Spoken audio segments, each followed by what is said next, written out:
السلام علیکم، welcome to my channel novel lab voice.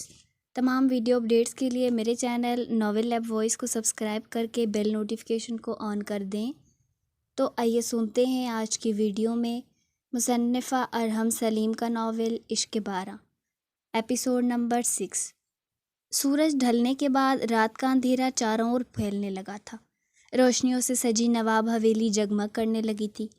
6:35 ہوئے تھے جب دانیال کی گاڑی حویلی کے کار پورچ میں آ کر رکی تھی۔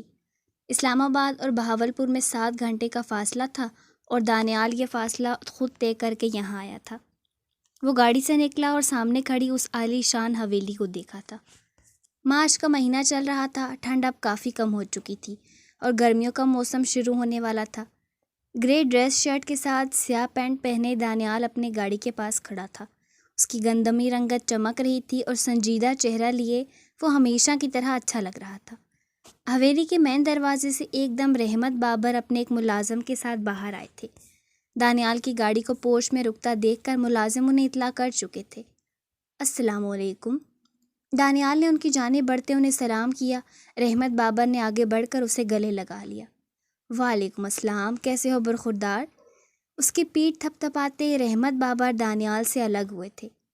سفر تو اچھا تھا پر کافی لمبا تھا۔ ہاں، اسی لیے میں نے تمہیں کہا تھا کہ آج تم یہیں رکو گے۔ چلے دیکھتے ہیں کچھ۔ دانیال ہنستے ہوئے بولا۔ آؤ اندر آؤ۔ رحمت بابر اسے ساتھ لیے اندر کی جانب بڑھے تھے۔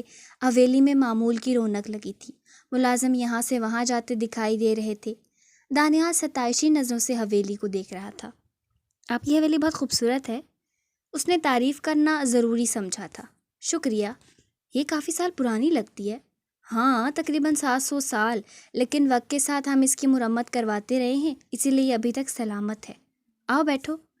رحمت بابر کسی کاریڈور سے ہوتے ہوئے اسے ڈرائنگ روم میں لائے تھے۔ دانیال آگے بڑھ کر صوفے پر بیٹھ گیا۔ رحمت بابر اس کے سامنے رکھے ایک صوفے پر بیٹھ گئے۔ اسی لمحے شائستہ بیگم بی جان کی وہیل چیئر لیے ڈرائنگ روم میں آئی تھیں۔ السلام علیکم۔ دانیال نے فوراً مؤدبانہ انداز میں کھڑے ہوتے سلام کیا۔ وعلیکم السلام۔ دانیال نے آگے بڑھ کر سر جھکایا تو شائستہ بیگم نے اس کے سر پر ہاتھ پھیرا۔ پھر وہ بی جان کے سامنے جھکا تو شائستہ بیگم نے ان کا ہاتھ اٹھا کر دانیال کے سر پر رکھا۔ یہ فالج کی مریضاں ہیں۔ اوہ!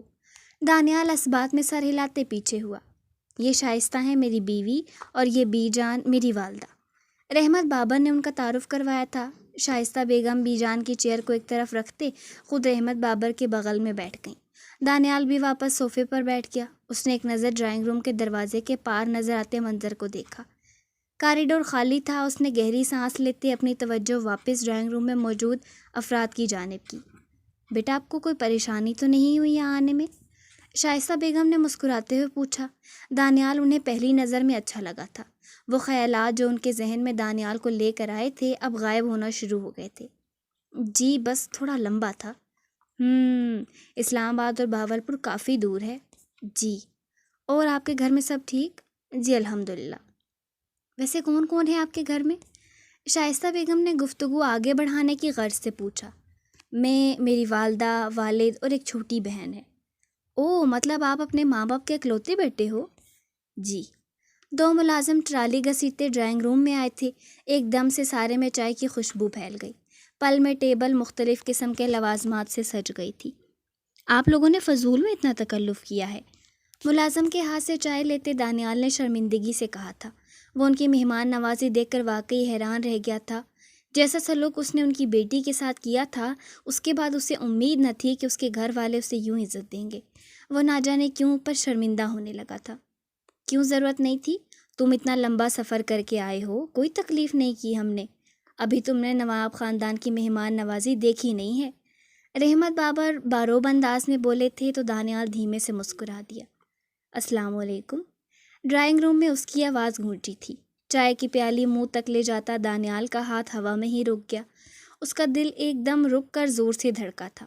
اس نے گردن دھیرے سے موڑ کر اس کی طرف دیکھا۔ ہلکے جامنی رنگ کی لمبی قمیض کے ساتھ سفید تنگ پاجامہ پہنے وہ ڈرائنگ روم کے دروازے میں کھڑی تھی۔ سفید دوپٹہ سر پر ٹکا تھا اور چند گھنگریالی لٹیں دوپٹے سے نکل کر اس کے چہرے کو گھیرے ہوئے تھیں۔ ناک میں پہنے ہیرے کی لونگ ابھی بھی ویسے ہی چمک رہی تھی اور چہرہ پہلے کی نسبت کافی نکھرا نکھرا تھا۔ دانیال کو لگا تھا کسی نے اس کے ارد گرد موجود دنیا کو روک دیا ہے۔ وہ ٹک ٹکی باندھے اسے دیکھ رہا تھا، یوں جیسے وہ چہرہ موڑے گا اور وہ غائب ہو جائے گی۔ اس کے چہرے پر ابھی بھی نیل کا ہلکا سا نشان تھا جو پہلے 2 دن کے تشدد کی وجہ سے اس کے چہرے پر آیا تھا۔ دانیال کو وہ اس نشان کے ساتھ پہلے سے بھی زیادہ خوبصورت لگی تھی۔ ایزنا چند پل اس کی طرف سے جواب کا انتظار کرتی لگی، لیکن جب اس نے کچھ نہ کہا تو خاموشی سے صوفے پر آ کر بیٹھ گئی۔ اس کے حرکت کرنے پر دانیال فوراً ہوش میں آیا تھا۔ وعلیکم السلام، وہ فوراً سے بولا، پھر چائے کا ایک سپ لیتے کپ جھک کر آگے ٹیبل پر رکھا۔ دانیال نے رحمت بابر کی طرف دیکھا، وہ شائستہ بیگم سے کسی بات میں مصروف تھے۔ اس نے واپس ایزنا کی طرف دیکھا، وہ چہرہ جھکائے اپنی انگلیاں مروڑ رہی تھی۔ اس کی پلکیں جھکی تھیں اور ان پلکوں کی لمبائی کا اندازہ دانیال اتنی دور سے بھی لگا سکتا تھا۔ ایزنا نے نظروں کی تپش محسوس کرتے پلکوں کی جھالر اٹھا کر اس کی طرف دیکھا تھا۔ وہ جو پہلے سے اسے نظروں کے راستے اپنے دل میں اتار رہا تھا گڑبڑا کر رہ گیا۔ بھوری کانچ سی آنکھیں آج بھی اتنی ہی خوبصورت لگ رہی تھیں۔ ایزنا کے چہرے کی سنجیدگی کو بھانپتے دانیال فوراً سے سیدھا ہوا۔ یقیناً ایزنا کو دانیال کا یوں دیکھنا پسند نہیں آیا تھا۔ دانیال نے فوراً اس سے اپنی نظریں ہٹائی تھی۔ کتنا مشکل تھا یہ کرنا۔ وہ جو کل سے اسے دوبارہ دیکھنے کے لیے ہر پل گن رہا تھا، اب اس سے یوں نظریں ہٹانا اس کے لیے جان لیوا ثابت ہو رہا تھا۔ کل جب رات میں اسے رحمت بابر نے دعوت کے لیے مدعو کیا تھا، اسے یوں محسوس ہوا جیسے کسی نے اس کے خالی وجود میں روح پھونک دی ہے۔ وہ جس چیز کو نارمل لے رہا تھا، ایزنا کے جانے کے بعد اسے احساس ہوا کہ کچھ بھی نارمل نہیں ہے۔ اس کا وجود، اس کا دل اس کے ہاتھ سے نکل چکا ہے۔ محبت کو کشش کا نام دے کر اس نے خود کو جس دھوکے کے بلبلے میں رکھا تھا، وہ ایزنا کے جانے کے بعد بہت بری طرح سے ٹوٹا تھا۔ وہ اس بات کو فراموش کر چکا تھا کہ کس طرح اسے بچانے کے لیے اس نے چند گھنٹوں میں جھوٹے ثبوت تیار کروائے ہیں، کیسے سارا الزام اپنے سر لے کر اس نے ایزنا کا کردار داغ سے صاف کیا ہے، کیسے اس نے اس کے اوپر سے قتل کے سیاہ دھبے کو دھویا ہے۔ اس نے اس بات پر دھیان نہیں دیا تھا کہ اس کی خاطر وہ ہر حد تک چلا گیا ہے۔ وہ دانیال احتشام جس نے آج تک اپنے پیشے سے ہلکی سی بھی بے ایمانی نہ کی تھی، ایزنا بابر کی خاطر ایک قتل کے کیس کو بغیر کسی مزید تشویش کے بند کروا دیا گیا تھا۔ یہ محبت نہیں تھی تو کیا تھا؟ کوئی اس وقت دانیال احتشام سے پوچھتا کہ اسے کیا چاہیے تو وہ بنا ایک لمحہ ضائع کیے کہہ دیتا کہ اسے ایزنا بابر چاہیے۔ وہ جتنا اسے دیکھ رہا تھا اتنا اس کا دل دھڑکتا چلا جا رہا تھا، یوں جیسے اس کی سانسیں اسی سے ہو کر آ رہی ہوں۔ دانیال ایک دم سے اٹھا، اس کا سانس جیسے پھولا ہوا تھا۔ کیا ہوا دانیال؟ رحمت بابر نے چونک کر اسے دیکھا۔ واش روم جانا ہے، کونے میں بنے دروازے کی طرف اشارہ کرتے وہ اس جانب بڑھ گیا۔ ایزنا نے گردن موڑ کر اسے دیکھا تھا۔ اس کا انداز اسے پہلے سے بھی زیادہ عجیب لگا تھا۔ دانیال کا کمرہ تیار کروا دیا ہے؟ رحمت بابا نے شائستہ بیگم سے پوچھا۔ جی۔ یہ رات کو یہیں رکے گا؟ ان کی گفتگو سن کر ایزنا بیچ میں بولی تھی، اتنی دور سے سفر کر کے آیا ہے، اب واپس جائے گا تو صبح ہو جائے گی۔ ایزنا کہتے اٹھ کھڑی ہوئی۔ اسی لمحے دانیال واش روم سے باہر آیا تھا۔ ایزنا نے ایک بار پھر مڑ کر اسے دیکھا، وہ اسے ہی دیکھ رہا تھا۔ ایزنا سیدھا ہوتے کمرے سے نکل گئی اور دانیال دروازے کا ہینڈل پکڑے وہیں کھڑا رہ گیا۔ بیٹا تمہاری طبیعت ٹھیک ہے؟ اس کی سفید پڑتی رنگت دیکھ کر شائستہ بیگم نے فکر مندی سے پوچھا۔ جی وہ شاید اتنے لمبے سفر کی وجہ سے تھوڑی سی بے چینی ہو رہی ہے۔ تم ایسا کرو، پہلے تھوڑا ریسٹ کر لو۔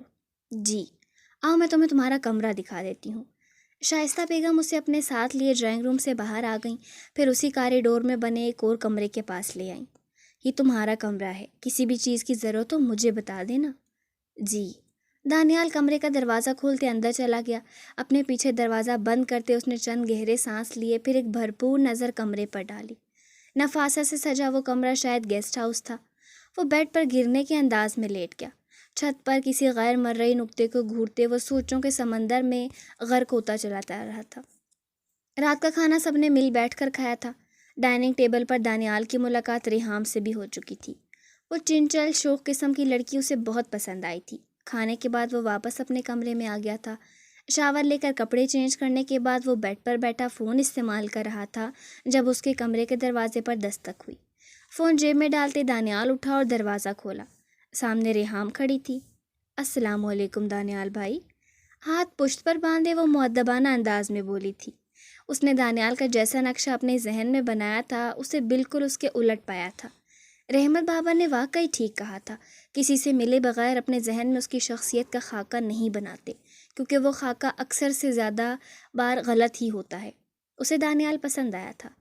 وعلیکم السلام، تم اس وقت یہاں؟ دانیال نے پیچھے کمرے میں لگی گھڑی کو دیکھا، رات کے 11 بج رہے تھے۔ جی وہ ایزنا آپ سے ملنا چاہتی ہے، اسے آپ سے کچھ بات کرنی ہے۔ اور اس کی بات پر دانیال کا دل دھک سے رہ گیا تھا۔ کیسی بات؟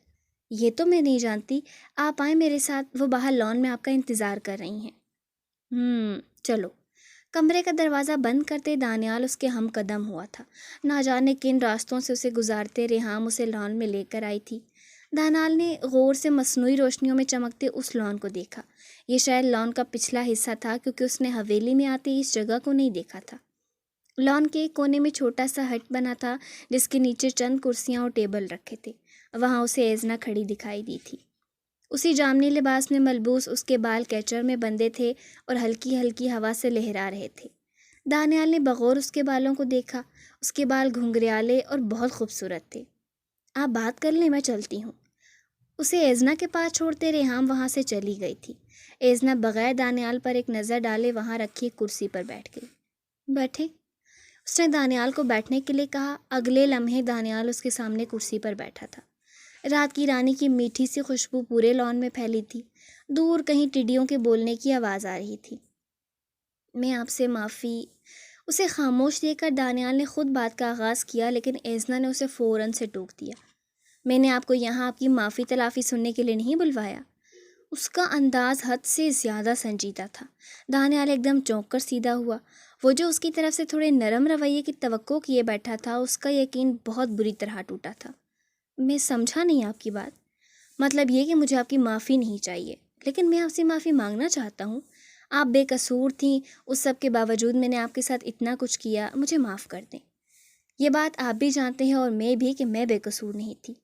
اس نے آخر کے 4 لفظوں پر زور دیتے کہا تھا۔ اس کی آنکھوں میں ایک بے رحمی سی تھی۔ اس کا انداز پل پل دانیال کو چونکا رہا تھا۔ لیکن پھر بھی آپ کے ساتھ زیادتی ہوئی تھی اور نمرا قصوروار تھی۔ اس کے ساتھ آپ نے جو کیا، مجھے اس کے لیے آپ پر بہت فخر ہے۔ مجھے آپ کا فخر نہیں چاہیے۔ وہ ایک دم تلخی سے بولی۔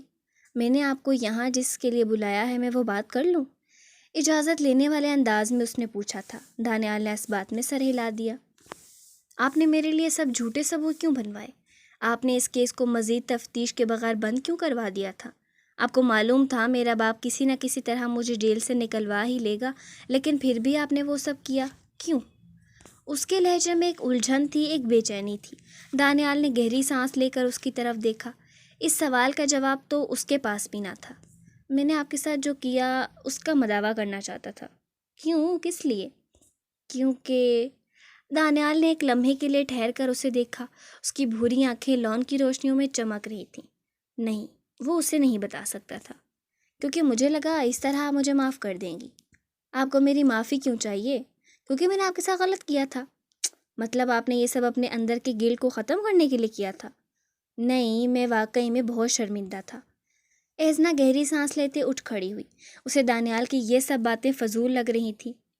آپ نے وہ جھوٹے ثبوت کیسے تیار کروائے؟ میں کافی عرصے سے پولیس ڈپارٹمنٹ میں ہوں۔ جھوٹے ثبوت تیار کروانا میرے لیے بالکل بھی مشکل نہ تھا۔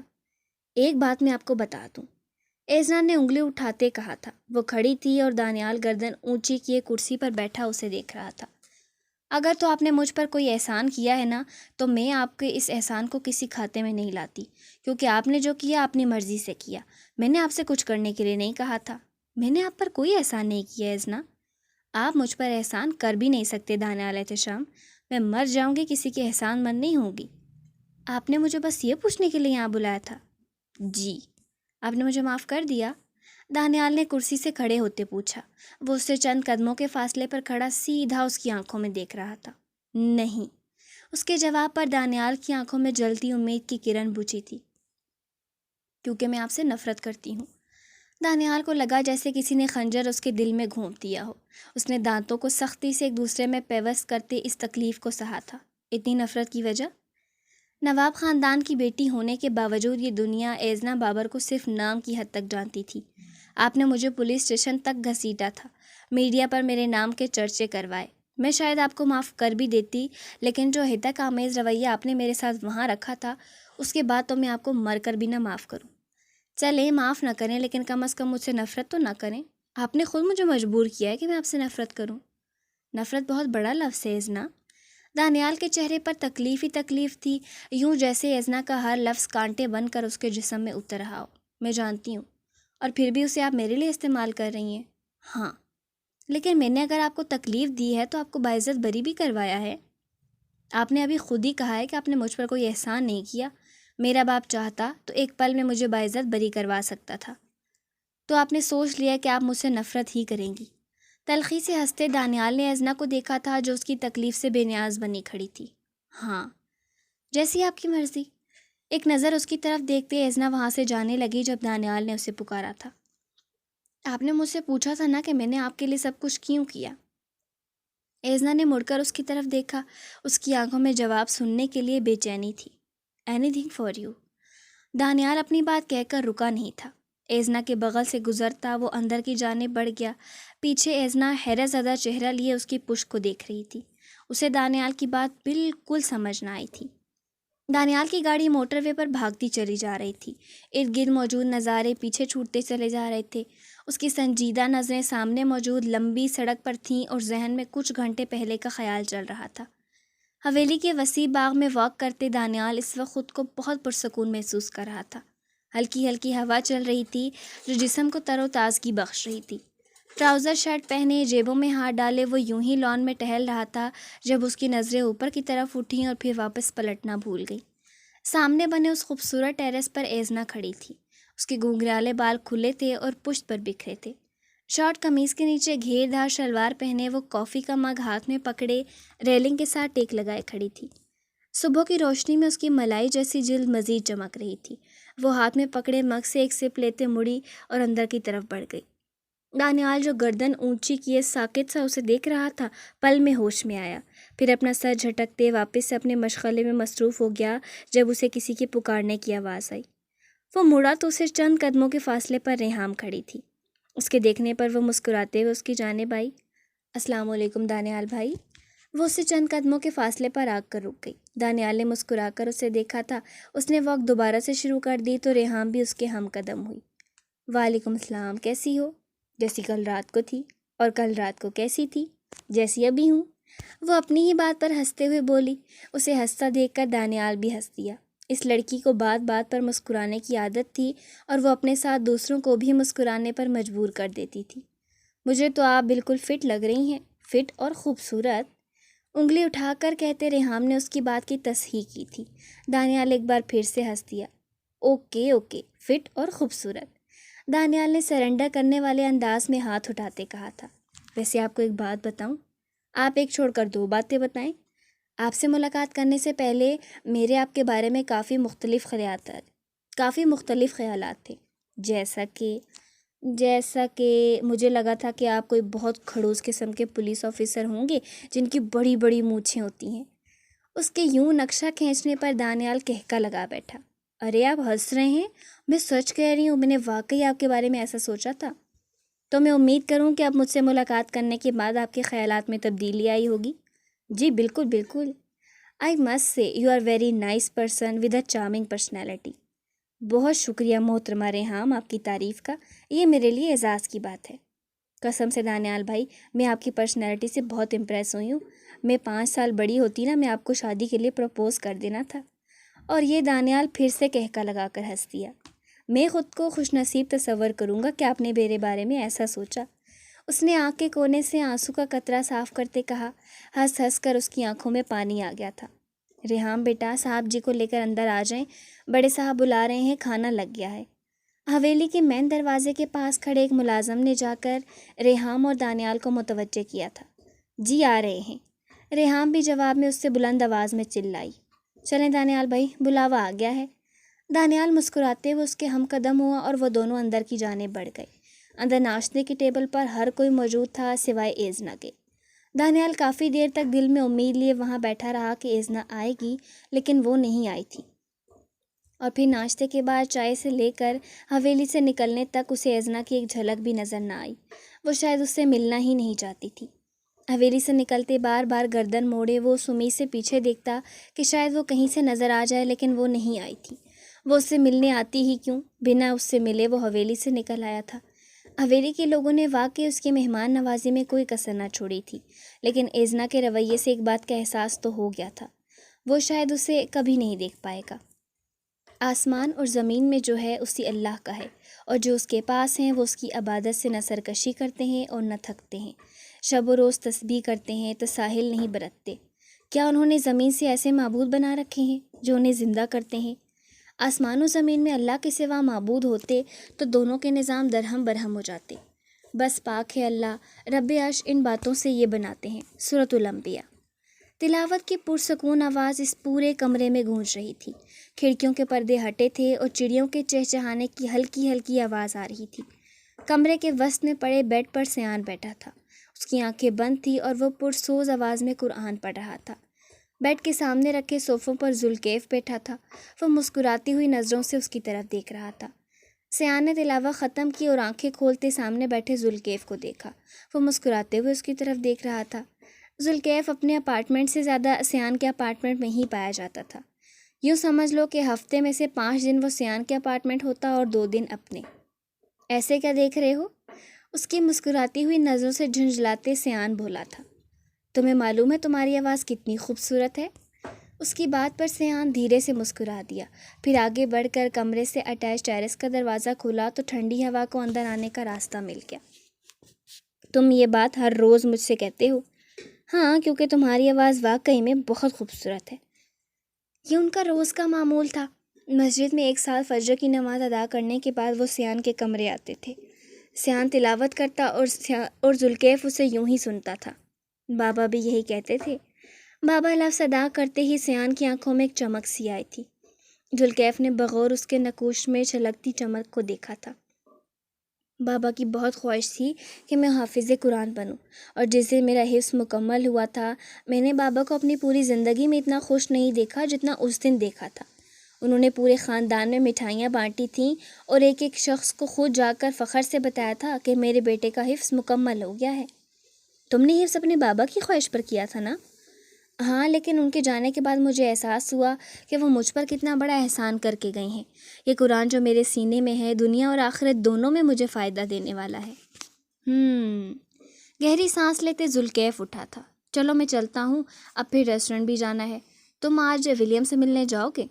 ہاں، 2 بجے میری اس کے ساتھ میٹنگ ہے، 1 بجے نکلوں گا۔ چلو ٹھیک ہے، شام میں ملاقات ہوگی۔ اللہ حافظ۔ اللہ حافظ۔ ذوالکیف کے جاتے سیان اٹھا اور سائڈ ڈرار کے قریب آیا، پھر وہاں دراز سے تصویروں کا ایک البم نکالا۔ بیڈ پر بیٹھتے سیان نے اس البم کو کھولا۔ اوپر تاریخ درج تھی جو 7 سال پہلے کی تھی۔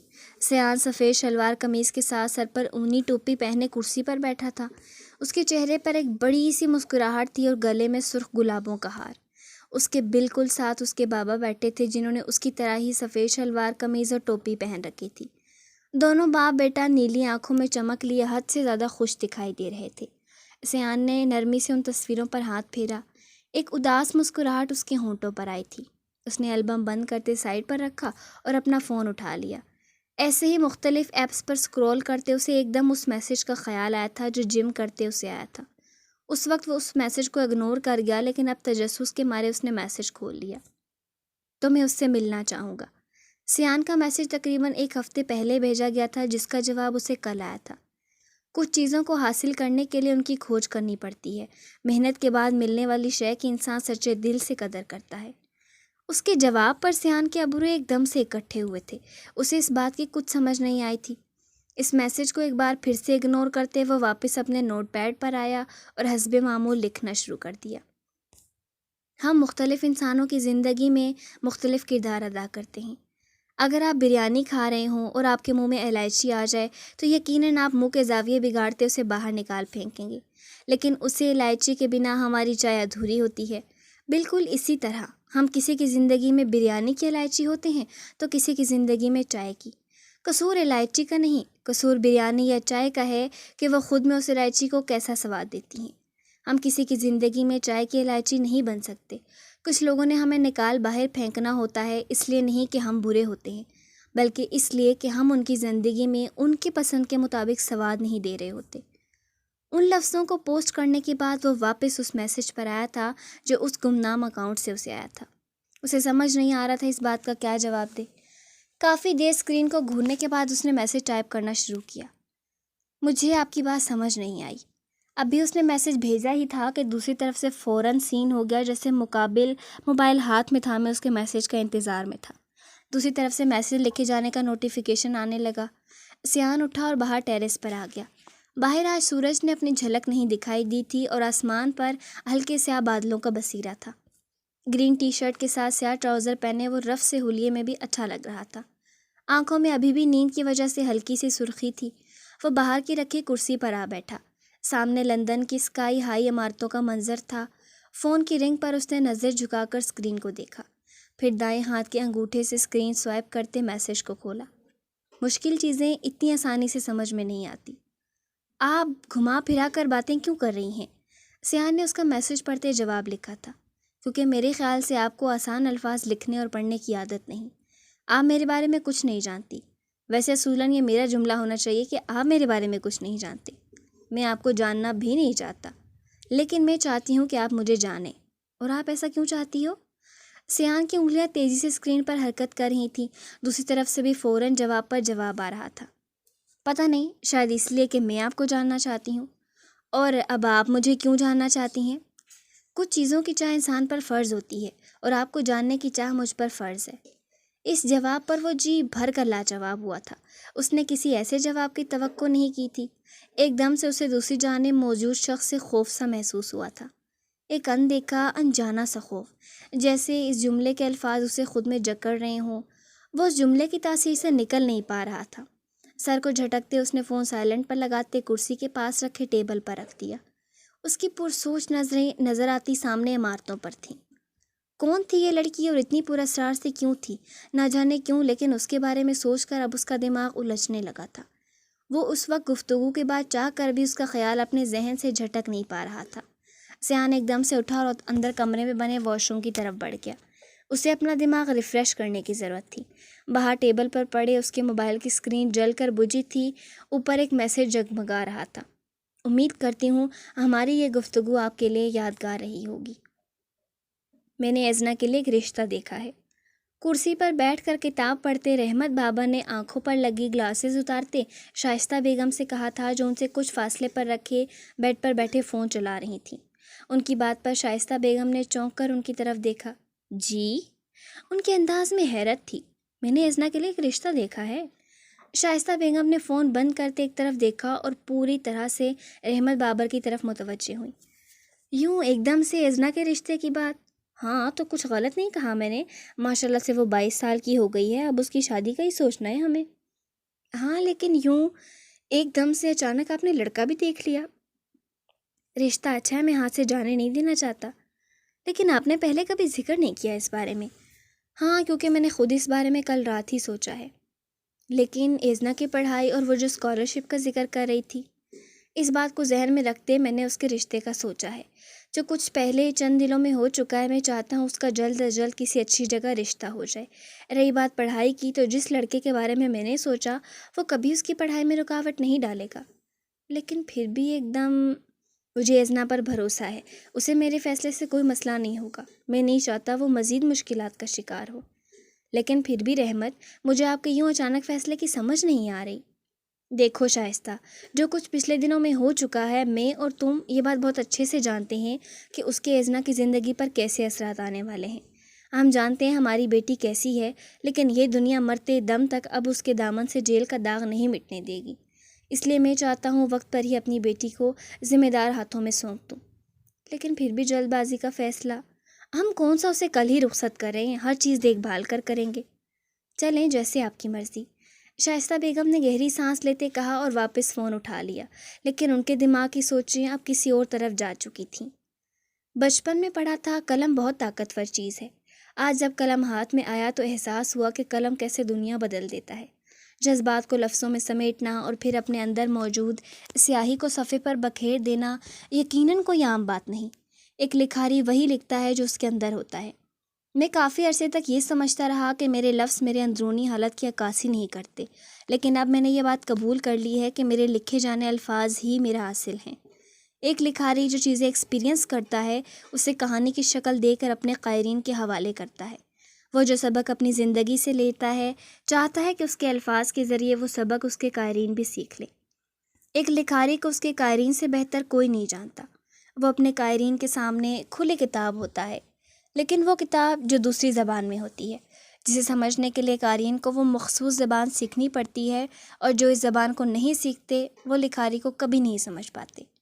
ایک لکھاری اپنی زندگی میں بہت کم ایسے لوگوں سے ملتا ہے جو اسے سمجھ پاتے ہیں، جو اس کو اندر تک جان پاتے ہیں، ورنہ وہ اپنا قلم اور کاغذ تھامے کسی اندھیرے کونے میں تنہا کھڑا رہ جاتا ہے۔ کھڑکی کے پار نظر آتی رات قطرہ قطرہ گزر رہی تھی، اور چاند کی چاندنی شیشے سے چھن کر آتی کمرے میں ہلکی ہلکی روشنی بکھیر رہی تھی۔ ایزنا بستر پر لیٹی ہاتھ میں فون پکڑے ہوئے تھی۔ موبائل کی روشنی میں اس کا چہرہ واضح ہو رہا تھا جو بالکل سنجیدہ تھا۔ بھوری آنکھیں اسکرین پر ٹکی تھیں اور گنگرالے بال پیچھے سرہانے پر بکھرے تھے۔ سامنے حسب معمول سیان کے الفاظ کھلے تھے۔ وہ یقیناً سیان کی سب سے بڑی مداح تھی۔ ایزنا بابر سیان خیبر شاہ کے لفظوں کی گرویدہ تھی۔ اب بھی اسی کے الفاظ پڑھ کر وہ جیسے کسی ٹرانس میں چلی گئی تھی۔ اس کے لفظوں کے پیچھے چھپی کہانی کو سمجھنا ہی تو اس کی سب سے بڑی خواہش تھی۔ اس نے فون بستر پر رکھا اور سیدھا لیٹتے چھت کو گھورنے لگی۔ گاڈ آئی wanna know him so bad۔ ساکت لیٹے اس کے ذہن میں سیان کا ہی خیال چل رہا تھا۔ پاس رکھے موبائل کی جلتی اسکرین بجھ گئی تھی۔ وہ خاموشی سے چھت پر غیر مرئی نقطے کو گھور رہی تھی۔ مختلف خیالات اس کے ذہن میں چل رہے تھے۔ گزرے دنوں میں ہونے والے واقعات ایک ایک کر کے اس کے ذہن کی اسکرین پر ابھر رہے تھے۔ دانیال سے ہونے والی گفتگو، جیل میں گزارے جانے والے دن، ان دنوں کی ذہنی بے سکونی اور جیل جانے سے پہلے ہونے والے واقعات، سب ایک ایک کر کے اسے یاد آ رہے تھے۔ نہ جانے دانیال کو سب سچ بتانے کا کوئی فائدہ ہوا بھی ہے یا نہیں۔ اس نے اپنی پریس کانفرنس میں کہا تو تھا کہ اس مافیا کو پکڑنے کا کام اب رینجرز کے حوالے کر دیا گیا ہے۔ میں نے ساری کہانی دانیال کو اسی لیے بتائی تھی کیونکہ میں جانتی تھی وہ ایک ایماندار پولیس آفیسر ہے۔ وہ ان لوگوں کو پکڑنے کے لیے ہر ممکن کوشش کر ڈالے گا، لیکن پتہ نہیں وہ لوگ اس مافیا تک پہنچتے بھی ہوں گے کہ نہیں۔ خود سے باتیں کرتے وہ اب بھی چت لیٹی تھی۔ کھلی کھڑکی سے ہلکی ہلکی ہوا آ رہی تھی۔ اس دن دانیال کی بات کا کیا مطلب تھا؟ اس کا رویہ میری طرف اتنا تبدیل کیوں ہو گیا ہے؟ خیر، میری یہی دعا ہے کہ میری آئندہ کبھی اس سے ملاقات نہ ہو۔ کروٹ بدلتے اب اس نے کھڑکی کے پاس نظر آتے چاند کو دیکھا۔ سیاہ آسمان پر چمکتا چاند بہت خوبصورت نظر آ رہا تھا۔ آسمان پر چمکتا چاند اور چاندنی سے گھرے بستر پر لیٹی ایزنا، یہ منظر کسی فیری ٹیل کا محسوس ہو رہا تھا۔ اس نے دھیرے سے پلکوں کی باڑ گرائی اور آنکھیں بند کر دی۔ کچھ دیر بعد وہ گہری نیند میں جا چکی تھی۔ کچن میں اس وقت برتنوں کے آپس میں ٹکرانے کی آواز آ رہی تھی۔ ماڈرن سٹائل سے بنی اس کچن میں سیان ہاتھ میں اسپنج پکڑے شیلف کے سامنے کھڑا تھا۔ اس کے دونوں ہاتھ جھاگ سے بھرے تھے اور بازو کوہنیوں تک فولڈ تھے۔ ایپرن پہنے وہ کچن میں کھڑا رات کے برتن دھو رہا تھا۔ صبح کے بعد سے اس کی ذوالکیف سے ملاقات نہ ہوئی تھی۔ شیلف کر کچھ فاصلے پر رکھا اس کا فون بجنے لگا۔ اس نے ہاتھ دھوتے ایپرن سے انہیں خشک کیا اور موبائل اٹھاتے کال سوائپ کرتے اسے اسپیکر پر کر دیا۔ ہیلو۔ فون واپس شیلف پر رکھتے وہ برتنوں کی جانب متوجہ ہوا تھا۔ السلام علیکم سیان، کیسے ہو؟ عاصم کی آواز فون کی اسکرین سے گونجی تھی۔ یہ سیان کے تایا کا وہی بیٹا تھا جس کے نکاح پر سیان گیا تھا۔ یہ سیان سے صرف 1 سال بڑا تھا اور ان دونوں کے درمیان اچھی بات چیت تھی۔ اپنے ماں باپ کے برعکس اس کا تعلق سیان کے ساتھ کافی اچھا تھا۔ وعلیکم السلام، میں ٹھیک ہوں، تم سناؤ؟ گہری سانس لیتے سیان نے اسے جواب دیا، پھر ایک ڈش اٹھاتے اس پر اسپنج پھیرنے لگا۔ ہاتھ ایک بار پھر سے جھاگ سے بھر گئے۔ میں بھی ٹھیک ہوں، میں نے تمہاری طبیعت کا پوچھنے کے لیے فون کیا تھا۔ میں ٹھیک ہوں عاصم، پکا نا؟ اس کے تصدیق کرنے پر سیان دھیمے سے مسکرایا تھا۔ عاصم اپنے ماں باپ کا ایک ہی بیٹا تھا اور اس نے ہمیشہ سے چاہا تھا کہ اس کی سیان کے ساتھ گہری دوستی ہو جائے، جیسے کزنز کی آپس میں ہوتی ہے، لیکن سیان کی ریزرو طبیعت کی وجہ سے اسے ہمیشہ سیان کی طرف سے نا امیدی ہی ہوئی تھی۔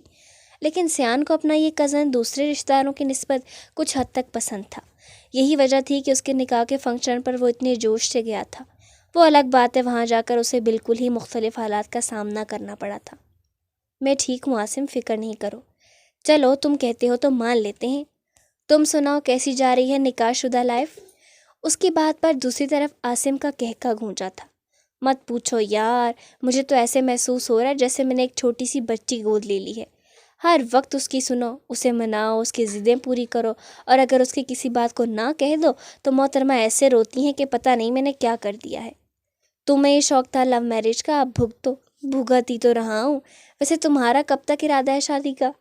فی الحال تو کوئی ارادہ نہیں۔ ویسے ماما بابا کے منہ سے میں نے سنا انہوں نے تمہارے لیے کوئی لڑکی دیکھی ہے۔ سیان اس کی بات پر ایک دم چونکا تھا۔ برتنوں کو دھوتا اس کا ہاتھ چند پل کے لیے رکا تھا۔ اچھا؟ لہجے کی حیرت پر قابو پاتے اس نے نارمل انداز میں کہا تھا۔ ہاں، میں زیادہ تو نہیں جانتا، تم سے ڈسکس نہیں کیا بابا نے؟ اس کے ذہن میں ایک دم سے اپنے تایا جان سے ہونے والی گفتگو آئی تھی۔ وہ کل اس کے رشتے کی بات کر رہے تھے۔ نہیں، مجھ سے تو انہوں نے کچھ نہیں کہا۔ ہو سکتا ہے کچھ وقت بعد ذکر کریں، شاید۔ سب برتن دھل چکے تھے، اب وہ دھلے ہوئے برتنوں کو ایک ایک کر کے ریک میں سیٹ کر رہا تھا۔ سیان، تمہیں کوئی پسند وسند تو نہیں؟ اگر ایسا ہے تو مجھے بتا دو، میں بابا سے بات کر لوں گا کہ وہ تمہارے لیے کوئی رشتہ نہ دیکھیں۔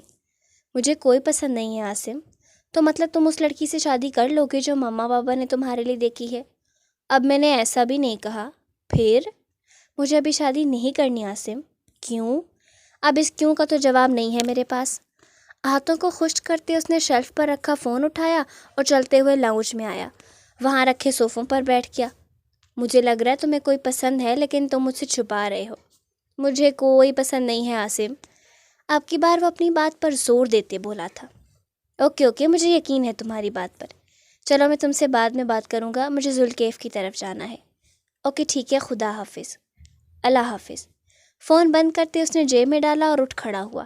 آج ذوالکیف اس کے اپارٹمنٹ نہیں آیا تھا تو یقیناً آج سیان کا اس کی طرف جانے کا دن تھا۔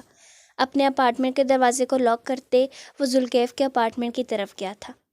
دروازے پر دستک دے کر وہ جیبوں میں ہاتھ ڈال کر کھڑا ہو گیا۔ چند پل بعد دوسری جانب سے کسی کے قدموں کی آواز آئی اور پھر کلک کی آواز کے ساتھ دروازہ کھل گیا۔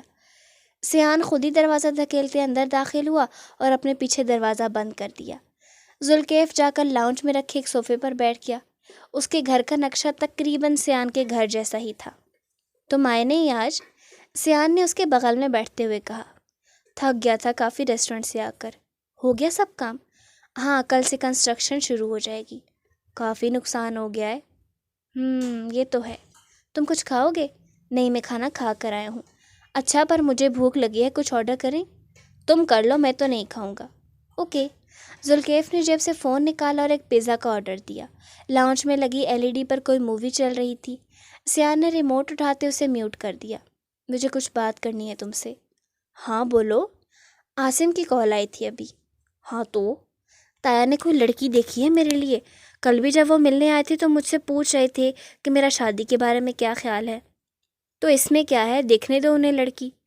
ہاں، لیکن پتہ نہیں کیوں کچھ عجیب لگ رہا ہے۔ عجیب کیا؟ پتہ نہیں یار، کچھ سمجھ میں نہیں آ رہا، لیکن ایک عجیب وائب آ رہی ہے۔ کیسی وائب؟ جیسے کچھ ہونے والا ہے، کچھ بہت بڑا۔ دیکھو سیان۔ ذوالکیف ذرا ترچھا ہو کر بیٹھا اور اپنا رخ سیان کی طرف کیا۔ تمہارے تایا نے تمہارے لیے کوئی لڑکی دیکھی ہے، لیکن ظاہری سی بات ہے وہ تمہاری مرضی کے بغیر کچھ نہیں کر پائیں گے، اس لیے ریلیکس ہو جاؤ۔ وہ پوچھیں تو آرام سے انکار کر دینا۔ سمپل۔ سمپل۔ گمسم انداز میں کہتے سیان نے ہاتھ میں پکڑے ریموٹ سے ٹی وی ان میوٹ کیا۔ اس کے ذہن میں نہ جانے کیوں لیکن کچھ انجانے خوف ابھرنے لگے تھے۔ رات کی چاندنی نے خوبصورتی سے سجے اس کمرے کو گھیر رکھا تھا۔ بستر پر لیٹی ایزنا کے بال ابھی بھی سرہانے پر بکھرے تھے۔ ایک ہاتھ دائیں گال کے نیچے تھا جبکہ دوسرا بستر سے نیچے لٹک رہا تھا۔ اس کا بایاں گال چاند کی چاندنی میں چمک رہا تھا۔ ناک کی بائیں جانب پہنی روز بنگ کی چمکنے لگی تھی۔ دفتن ساکت لیٹے اس وجود میں حرکت سی ہوئی۔ اس کے ماتھے کے ابرو سکڑے اور ماتھے پر چند شکنیں ابھری تھیں۔ اس کا بستر سے نیچے لٹکتا ہاتھ ایک دم اوپر آیا اور چادر کو دبوچنے لگا۔ ایزنا کے چہرے کے تاثرات میں ہر لمحے تکلیف ابھرتی جا رہی تھی، یوں جیسے کسی پرانی یاد نے اس کی پرسکون نیند میں دخل دے دیا ہو۔ ہاتھ سختی سے چادر کو دبوچے ہوئے تھے کہ ہاتھ کی جلد سفید پڑنے لگی تھی۔ ایک دم سے ہڑبڑاتے اس نے آنکھیں کھولی تھی۔ اس کی آنکھوں میں خوف تھا، بے پناہ خوف۔ وہ بالکل ساکت لیٹی آنکھیں پھاڑے سامنے نظر آتے وسیع آسمان کو دیکھ رہی تھی۔ اس کا چہرہ سفید پڑنے لگا تھا۔ وہ کسی بے سو حرکت وجود کی مانند بستر پر پڑی تھی۔ کچھ دیر بعد اس کے ساکت وجود میں حرکت آئی۔ ایزنا نے ہاتھ بڑھا کر اپنی گردن کو چھوا، آنکھوں میں اب بھی بے پناہ خوف تھا۔ وہ کرنٹ کھا کر اٹھ بیٹھی، پھر زور زور سے اپنی گردن کو رگڑنے لگی۔ اس کے انداز میں ایک جنونیت تھی، یوں جیسے وہ کسی نشان کو اپنی گردن سے مٹانا چاہ رہی ہو۔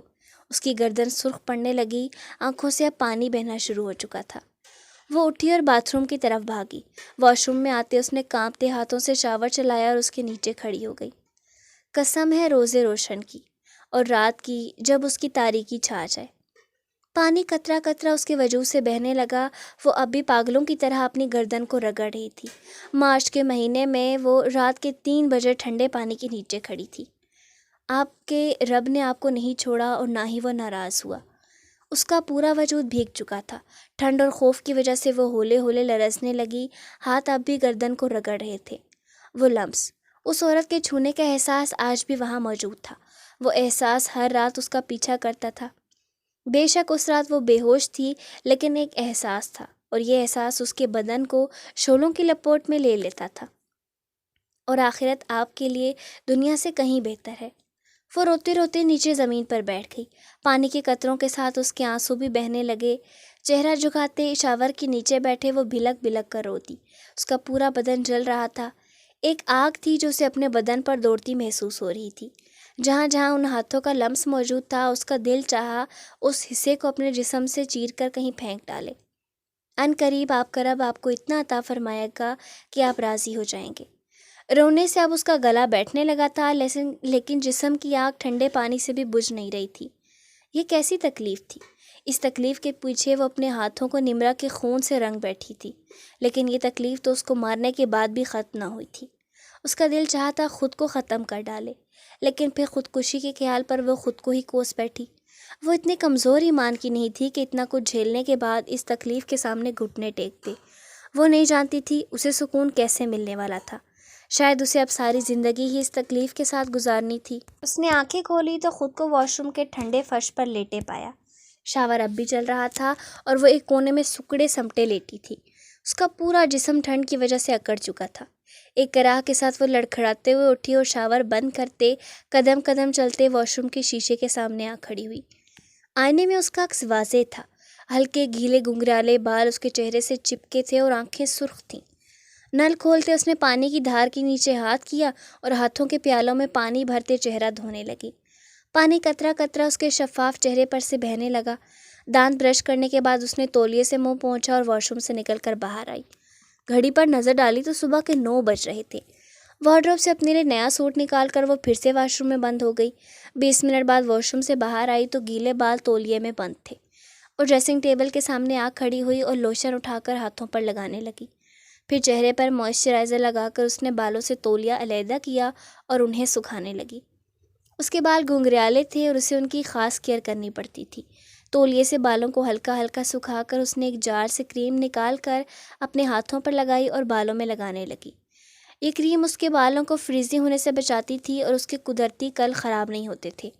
کریم کے بعد اس نے بالوں کی جڑوں میں سیرم لگا کر ہلکا سا مساج کیا اور کنگھی کرنے لگی۔ کنگھی سے فارغ ہو کر وہ واپس سکن کیئر کی طرف آئی تھی۔ چہرے پر ٹونر سپرے کر اس نے سن بلاک لگایا اور ہونٹوں پر لپ بام لگاتے اس نے ایک مطمئن نظر شیشے میں نظر آتے اپنے عکس پر ڈالی۔ وہ شروع سے ہی اپنے بالوں اور سکن کی بہت کیئر کرتی آئی تھی۔ یہ سب کرنا اس کے لیے ایک تھیراپی کی طرح تھا۔ ہیئر اور سکن کرنے سے اسے سکون ملتا تھا۔ لمبے سرخ قمیض کے ساتھ سیاہ کھلا پاجامہ پہنے وہ نکھری نکھری سی ہمیشہ کی طرح اچھی لگ رہی تھی۔ کل رات ہونے والے واقعے کا کوئی اثر اس کے چہرے پر موجود نہ تھا۔ کچھ سوچتے ہوئے اس نے ڈریسنگ ٹیبل کا ایک دراز کھولا اور ایک باکس نکالا۔ مسکراتے ہوئے اس باکس کو کھولا جس میں مختلف رنگوں کی نوز رنگ موجود تھیں۔ اس نے ناک میں پہنی ہیرے کی سلور نوز رنگ کو اتار کر ایک طرف رکھا اور سرخ رنگ کے چھوٹے سے موتی والی نوز رنگ نکالی۔ ہیرے کی نوز رنگ کو احتیاط سے ڈبے میں واپس رکھتے ایزنا سرخ رنگ کی وہ نوز رنگ پہننے لگی۔ اس کی دمکتی جلد پر وہ سرخ رنگ کی نوز رنگ غضب ڈھا رہی تھی۔ نوز رنگ کا ڈبہ دراز میں رکھتے اس نے اسی دراز سے ایک اور ڈبہ نکالا۔ اس میں مختلف قسم کے چھوٹے چھوٹے ایئر رنگز موجود تھے۔ سلور کلر کے ایئر رنگز اٹھائے جن کے نیچے سرخ رنگ کے موتی لٹک رہے تھے۔ انہیں کانوں میں پہن کر اس نے مسکراتی ہوئی نظر شیشے پر نظر آتے عکس پر ڈالی۔ وہ ہمیشہ سے ہی خود کو نک سا رکھتی تھی، اپنی ہر چیز کا حد سے زیادہ خیال رکھتی تھی۔ خود کی کیئر کرنا اسے بہت پسند تھا۔ سیلف کیئر ایک ایسی چیز ہے جو آپ کو خود سے محبت کرنا سکھاتی ہے، آپ کو بتاتی ہے کہ آپ کس قدر قیمتی ہیں اور کس طرح آپ کو اپنا خیال رکھنا ہے۔ آپ کو خود پر اتنا کنٹرول ہونا چاہیے کہ کسی کی کوئی بھی بات آپ کو تکلیف نہ دے، کسی کو اتنا حق نہ دیں کہ وہ اپنے لفظوں کے آپ کو ذہنی بے سکون دے۔ اس کے گھنگریالے بال پشت پر بکھرے تھے، دلکش سراپے اور دراز قد کی وجہ سے ہر سوٹ اس پر خوب بھاتا تھا۔ وہ فراک پہنے یا شلوار قمیص، ہر چیز میں خوبصورت لگتی تھی، ہر رنگ جیسے اس کے لیے ہی بنا تھا۔ وہ کسی فیری ٹیل کی شہزادی لگتی تھی، اور حقیقت میں بھی تو وہ شہزادی ہی تھی، نواب حویلی کی شہزادی جو آگ کا دریا پار کر کے آئی تھی۔ ایک ایسی شہزادی جس کی کہانی کا آغاز آنسوؤں سے ہوا تھا، ایسے آنسو جو آنکھوں نے نہیں دل نے بہائے تھے۔ اب دیکھنا یہ تھا کہ اس کہانی کا اختتام کس چیز پر ہوتا ہے۔ یہ کہانی جو تکون کے گرد گھوم رہی تھی، دیکھنا یہ تھا کہ اس شہزادی کو حاصل کرنے میں کون کامیاب ہوتا ہے۔ بیڈ پر پڑے اس کے موبائل پر رنگ ہوئی تھی، شاید کوئی میسج آیا تھا۔ اس نے آگے بڑھ کر موبائل اٹھایا اور نوٹیفیکیشن دیکھنے لگی، جب ایک نوٹیفیکیشن پر اس کی چلتی انگلی رکی تھی۔ وہ جو بیڈ پر بیٹھی تھی شوق کی حالت میں اٹھ کھڑی ہوئی، آنکھیں پھاڑے وہ اسکرین کو گھور رہی تھی، پھر ایک دم وہ موبائل پکڑے کمرے سے باہر بھاگی۔ بابا، ماں، ریحام، بلند آواز میں سب کو پکارتے وہ تیزی سے سیڑھیاں اتر رہی تھی۔ اس کی آواز پر لاؤنج میں بیٹھے رحمت بابر اور شائستہ بیگم فوراً اس کی طرف متوجہ ہوئے۔ کیا ہوا ایسنا؟ ہاتھ میں پکڑا اخبار ایک طرف رکھتے رحمت بابر نے پریشانی سے پوچھا۔ ایزنا سیڑھیوں کے کنارے پر کمر پر ہاتھ رکھے کھڑی تھی، تیزی سے سیڑھیاں اترنے کی وجہ سے اس کا سانس پھول گیا تھا، اس کا چہرہ خوشی سے دمک رہا تھا۔ کیا ہوا ایزنا، کیوں چلا رہی ہو؟ ریحام بھی اپنے کمرے سے باہر آ گئی۔ وہ میری پھولی سانسوں کے دوران وہ بمشکل بولی، میری کیا؟ میری اسکالرشپ لگ گئی ہے، خوشی سے چلاتے اس نے اچھلتے ہوئے کہا تھا۔ ماشاءاللہ، شائستہ بیگم نے آگے بڑھتے اس کا ماتھا چوم لیا۔ کہاں کی لگی ہے؟ لندن کی۔ اس کے بتانے پر احمد بابر مسکرائے تھے۔ مجھے یقین تھا تمہاری اسکالرشپ ضرور لگے گی۔ ہاں، اور اب میں اپنی انٹرنشپ بھی لندن سے کر سکوں گی۔ چلو، یہ تو بہت اچھی بات ہے بابا، میں بہت زیادہ خوش ہوں۔ اور خوشی تو واقعی اس کے چہرے سے ٹپک رہی تھی۔ تو مطلب اب تم لندن چلی جاؤ گی؟ ریحام نے اداسی سے کہا تھا۔ ہاں، لیکن بس کچھ عرصے کے لیے، میرا بیچلر پورا ہو جائے میں نے واپس پاکستان ہی آنا ہے۔ ہاں، لیکن اتنے عرصے بعد تم گھر آئی تھی، اچھا لگ رہا تھا مجھے۔ او ہو ریحام، اتنی اداس کیوں ہو رہی ہو؟ تمہیں تو میری خوشی میں خوش ہونا چاہیے۔ میں خوشی ہوں تمہارے لیے۔ ایزنا بیٹا، اب کیا پروسیس ہے سارا؟ بابا، ہمیں پاسپورٹ اور کچھ ضروری ڈاکومنٹس جمع کروانے ہوں گے، پھر ویزا لگے گا۔ چلو تم اجمل کو سمجھا دینا، وہ تمہاری سب چیزیں جمع کروائے گا۔ جی ٹھیک ہے۔ ایزنا بیٹا، رحمت بابا نے اسے پکارا تھا۔ جی بابا، مجھے کچھ بات کرنی ہے تم سے۔ جی بولے۔ مجھے کچھ بات کرنی ہے تم سے۔ جی بولیں۔ وہ مسکراتے ہوئے بولی۔ وہ حد سے زیادہ خوش دکھائی دے رہی تھی، اور خوش کیوں نہ ہوتی، اس کی اتنی بڑی خواہش پوری ہونے جا رہی تھی۔ باہر جا کر انٹرنشپ کرنا اس کا خواب تھا، اور اب جس طرح اس کی پڑھائی رکی ہوئی تھی، یہ اسکالرشپ اس کے لیے بہت فائدہ مند ثابت ہونے والی تھی۔ میں جانتا ہوں ابھی یہ بات کرنے کا صحیح وقت نہیں ہے، لیکن اب حالات ایسے ہو گئے ہیں کہ میں چاہتا ہوں کہ یہ کام جلد از جلد ہو جائے۔ رحمت بابر کا انداز نہایت محتاط تھا۔ شائستہ بیگم ان کی بات کا مطلب سمجھتے خاموش ہو گئی تھیں، جبکہ ریحام اور ایزنا دونوں ناسمجھی سے انہیں دیکھ رہی تھیں۔ کیسا کام؟ ہم نے تمہارے لیے ایک رشتہ دیکھا ہے، بلکہ یوں کہا جائے کہ انہوں نے خود تمہاری رشتے کی خواہش کی ہے تو زیادہ بہتر ہوگا۔ اور یہاں ایزنا کا دماغ بھگ سے اڑا تھا، اسے بالکل توقع نہ تھی رحمت بابر کچھ ایسا بولیں گے۔ میرا رشتہ؟ اس نے شدید شوق میں کہا تھا۔ ہاں بیٹا، میں جانتا ہوں یہ سب بہت اچانک ہے، لیکن ایزنا، جو کچھ ہو چکا ہے اس کے بعد میں جلد از جلد تمہارا ہاتھ کسی کے ہاتھ میں دینا چاہتا ہوں۔ پر بابا، تم پر کوئی زبردستی نہیں ہے، تم سوچنے کے لیے پورا وقت لے سکتی ہو، کیونکہ یہ بات ابھی ہم بڑوں کے بیچ میں ہی ہے۔ ایک بار لڑکے کی رضامندی آ جائے میں تم سے فائنل تبھی پوچھوں گا۔ پر بابا، میری پڑھائی، اس کا کوئی مسئلہ نہیں ہے۔ اگر تمہارا یہاں رشتہ ہو جاتا ہے تو تمہیں اپنی اسکالرشپ کے لیے سوچنے کی ضرورت نہیں، کیونکہ لڑکا اپنی فیملی کے ساتھ لندن میں ہی ہوتا ہے۔ او مائی گاڈ، مطلب ایزنا شادی کے بعد لندن چلی جائے گی؟ ریحام نے حیرت سے منہ پر ہاتھ رکھتے کہا تھا۔ ایزنا کو تو اپنا دماغ گھومتا ہوا محسوس ہو رہا تھا۔ ایک دم اچانک سے رحمت بابر کو یوں رشتے کی بات کرنا اسے اپنے سوچنے سمجھنے کی صلاحیت مفلوج ہوتی محسوس ہو رہی تھی۔ ابھی رشتہ ہوا نہیں ہے ریحام، شائستہ بیگم نے اسے ٹوکا تھا۔ ہوا نہیں ہے لیکن ہو جائے گا، ماموں کے تو ارادے پکے ہیں ایزنا کو رخصت کرنے کے۔ ایسی بھی کوئی بات نہیں، میری بیٹی میرے پر بوجھ نہیں ہے، پر اب میں اس کی طرف سے بہت خوفزدہ رہتا ہوں۔ رحمت بابر نے ایزنا کو اپنے ساتھ لگاتے کہا تھا جو ان کے پاس ہی صوفے پر بیٹھی تھی۔ وہ بالکل گمسم تھی۔ ایزنا بیٹا کچھ تو بولو۔ بابا یوں اچانک، دیکھو بیٹا تمہارے ساتھ کوئی زبردستی نہیں ہے، اور ویسے بھی رشتہ کون سا پکا ہو گیا ہے، ابھی ایک بات چلی ہے اور تم بے فکر رہو، کچھ بھی تمہاری مرضی کے خلاف نہیں ہوگا۔ جی، اس نے کھوئے کھوئے انداز میں سر ہلا دیا تھا۔ لڑکا ہے کون ماموں، کیا کرتا ہے، کہاں رہتا ہے؟ ریحام نے دھڑا دھڑ سوالوں کی بوچھاڑ کر ڈالی تھی۔ لڑکا لندن میں رہتا ہے، اپنے دادا کا بزنس دیکھ رہا ہے، اور تمہیں راشدہ آنٹی یاد ہے؟ رحمت بابا نے اپنی چچا زاد بہن کا حوالہ دیا تھا۔ ان کے چچا کی صرف ایک ہی بیٹی تھی جن کا نام راشدہ تھا، اور وہ اپنی فیملی کے ساتھ لندن میں ہوتی تھی۔ جی وہ لندن والی ان کا بیٹا ہے۔ ارے نہیں، ان کے بیٹے کا تو ابھی کچھ عرصے پہلے ہی نکاح ہوا ہے، ان کے دیور کا بیٹا ہے۔